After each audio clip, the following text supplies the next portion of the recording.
Elias Thorne lived in a perpetual twilight, a state that mirrored the illness that had claimed his daughter Lyra, his study, once a sanctuary of history and knowledge, had become a mausoleum of guilt. For 6 long years, Lyra's rare ailment had hollowed her out, leaving her tethered to a dozen humming machines, each breath a delicate, mechanical transaction. Elias, once a celebrated linguist and occult historian, now spent his days navigating the labyrinthine archives of forgotten lore, no longer seeking knowledge, but a miracle. He had exhausted science, depleted his finances, and now he was scraping the bottom of the metaphysical barrel. His desperate search led him to a retired antiquarian named Alistair Finch, a man whose reputation was stitched with whispers of dark rituals. Finch didn't keep a shop. He inhabited an apartment above an abandoned meatpacking plant, the air thick with the ghosts of iron and formaldehyde. "You seek a reversal," Thorne, Finch wheezed, his milky eyes fixed on Elias. He sat surrounded by protective circles of salt and iron filings, a man terrified of his own inventory. Life cannot be simply pulled back from the edge.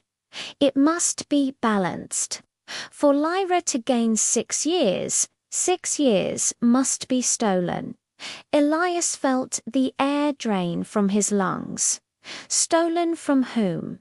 A life for a life. "I'm not a murderer." Finch let out a dry, rattling laugh. "Amateur black magic. True black magic doesn't kill, it displaces.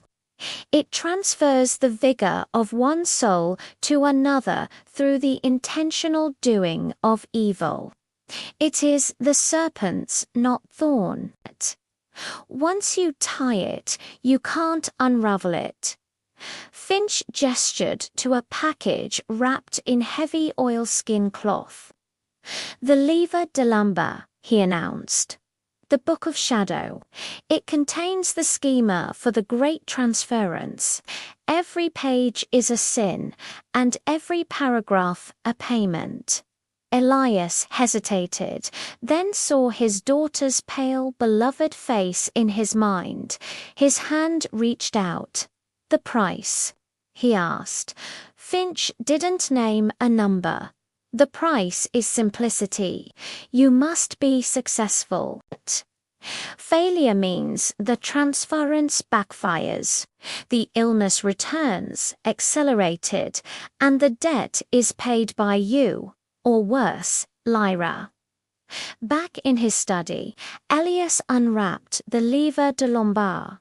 The pages were filled with a spiky, archaic typescript that seemed to shift in his peripheral vision. He spent 3 agonizing days translating the section on the Great Transference. It was horrifyingly methodical. The process required a steady stream of small cursors designed to siphon the vital force, or loam, from a cursed individual and channel it into Lyra. His first target was Professor Adrian Cole, a smug rival who had destroyed Elias's career years ago. Elias set a cufflink belonging to Cole over a chalk sigil, the siphoning coil.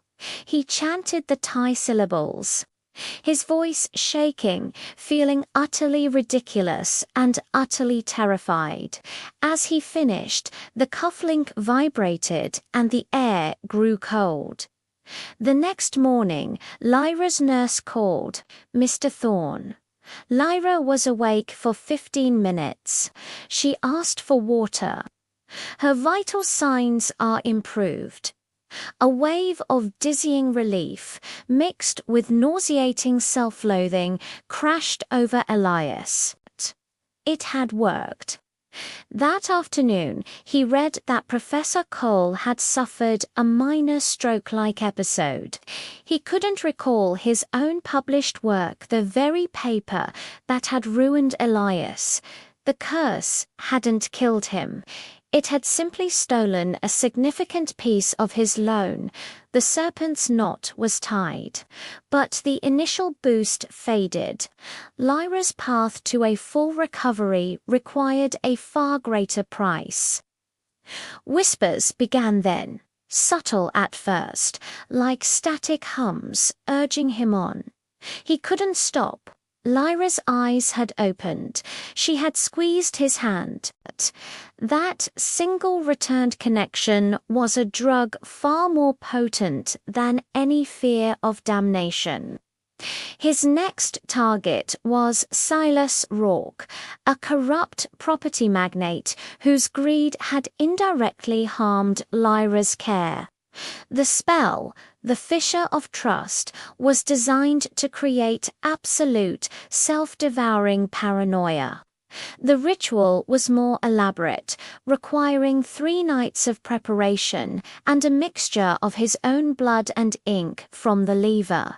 As he performed the act, he felt a distinct drainage from his own body, a momentary lightheadedness as the ritual pulled energy through him.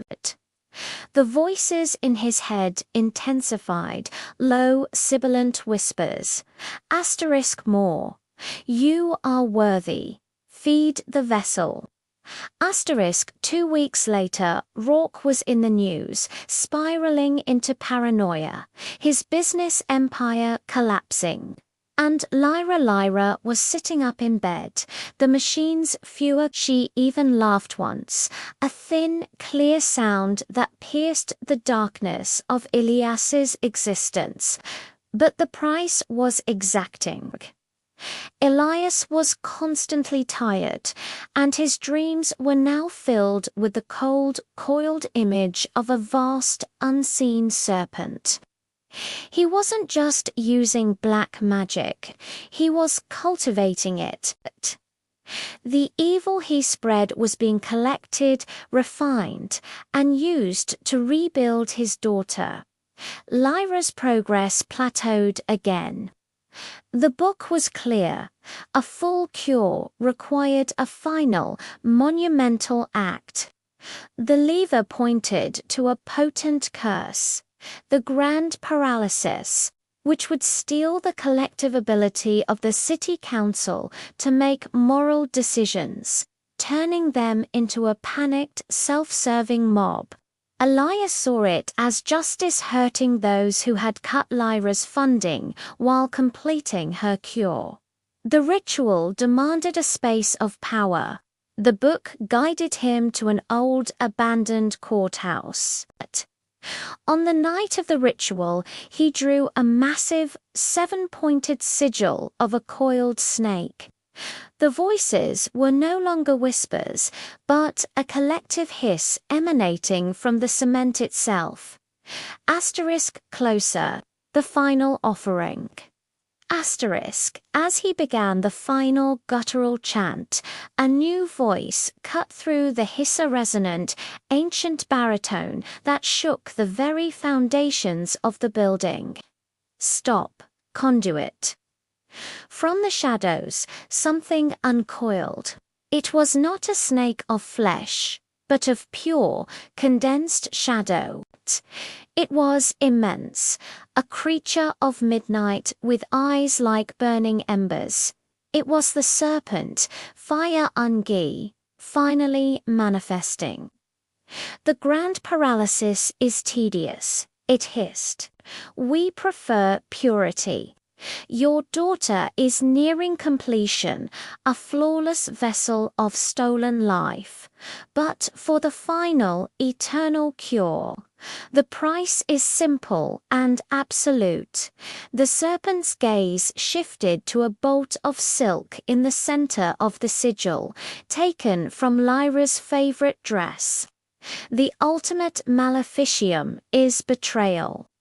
You must curse your daughter. She will live, but the voice of the serpent will be her constant companion. The price of your love. It didn't demand her life. It demanded her peace, her sanity, an eternal reminder of the price Elias paid, with her own terror becoming the fuel source. Elias looked at the ritual silk, the threadbare fabric from Lyra's childhood.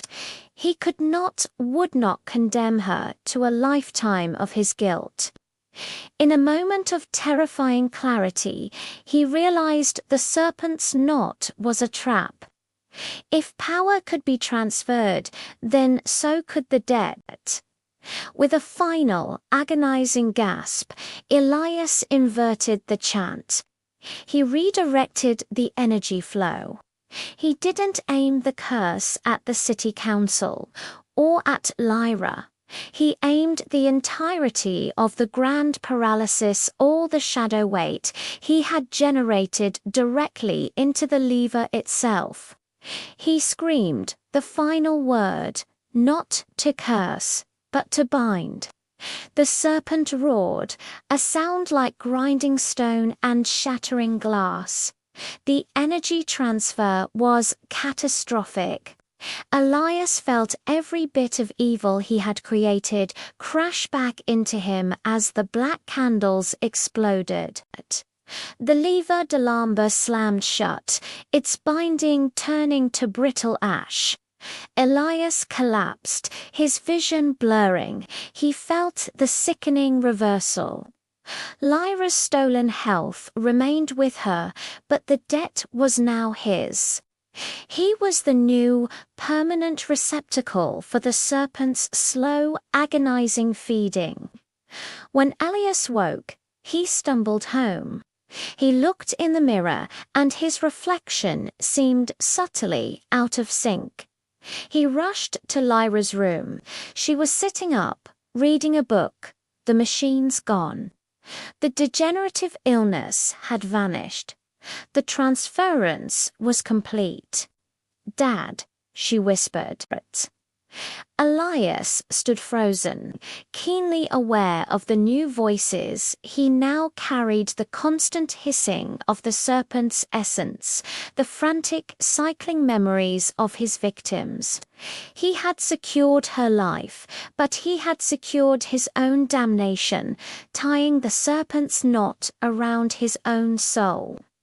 From that day on, Elias lived on two planes, watching his daughter grow and thrive, while a shadow whispered endlessly in his mind. But when Lyra smiled, a genuine, strong smile, the hissing would subside for a single, precious moment. It was enough. The serpent had won the battle for his soul, but Elias had won the war for his daughter's life. Thank you so much for joining me on this dark journey. If you enjoyed this story, please consider hitting that like button and subscribing for more tales from the shadows. Stay safe, and we'll see you in the next one.